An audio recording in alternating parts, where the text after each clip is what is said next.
ने ये कहा कि आओ मुसलमानों, मीर साहब, बाजी साहब, अपने मुल्क का बंटवारा नहीं होने दिया। इस वक्त अच्छे नहीं है। रियासत के हालात, कश्मीर वादी के हालात। 1917 में आज ही के दिन हमारी भूतपूर्व प्रधानमंत्री स्वर्गीय इंदिरा गांधी जी ने जन्म लिया है। आज उनका जन्मदिन के तौर पर पूरे देश में उनको याद किया जा रहा है, उनकी कुर्बानियों को याद किया जा रहा है। उसी सिलसिले में आज यहाँ प्रदेश कांग्रेस कमेटी श्रीनगर में भी और जम्मू में भी जो तकरीबात हैं, ताकि हम आने वाले जनरेशन को इंदिरा जी के खदमात के बारे में जानकारी दे सकें।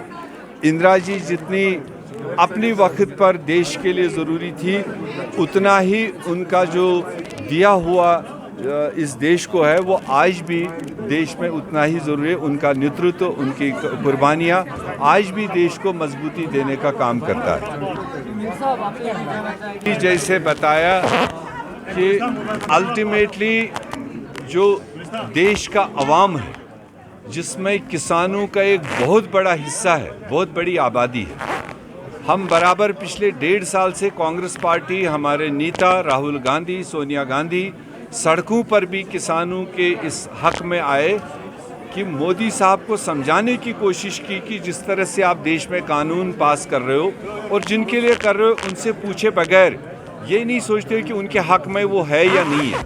जो कानून पास किए गए थे वो किसानों को बर्बाद करने के लिए, और जब किसान बर्बाद होगा तो देश बर्बाद होगा।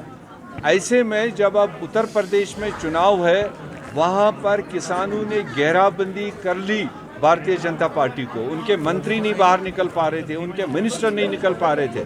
तो ऐसे में मोदी साहब को जब हीट महसूस हुई, उन्होंने आज एक ऐलान तो कर दिया, मगर मेरे ख्याल से जब तक पार्लियामेंट में वो सारी चीज़ें बहस में नहीं आएंगी, मोदी साहब की तरफ से जो किसानों की डिमांड है उसमें तीनों बिल वापस लेने का है, एमएसपी को गारंटी करने का है, जब तक ये सारी चीज़ें कंपोजिटली पार्लियामेंट में बहस नहीं होगी, वहाँ से पास नहीं होगी, तब तक मुझे लगता है किसानों को भी यकीन नहीं करना चाहिए, इनकी बात करना चाहिए। उसके लिए तो कोई भी सामने नहीं आता है जहाँ तक टेररिज्म और सिक्योरिटी फोर्सेस आपस में लड़ते हैं।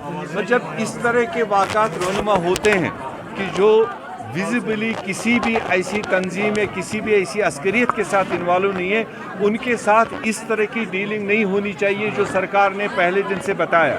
और कांग्रेस पार्टी वाहिद पार्टी है जिनने पहले दिन से कहा कि उनके वारिसों को लाशें मिलने का हक है, वो कानूनी हक है उनको। और दूसरी बात, इस वाक़े को जुडिशल प्रोब होना चाहिए, मजिस्ट्रियल प्रोब। इसमें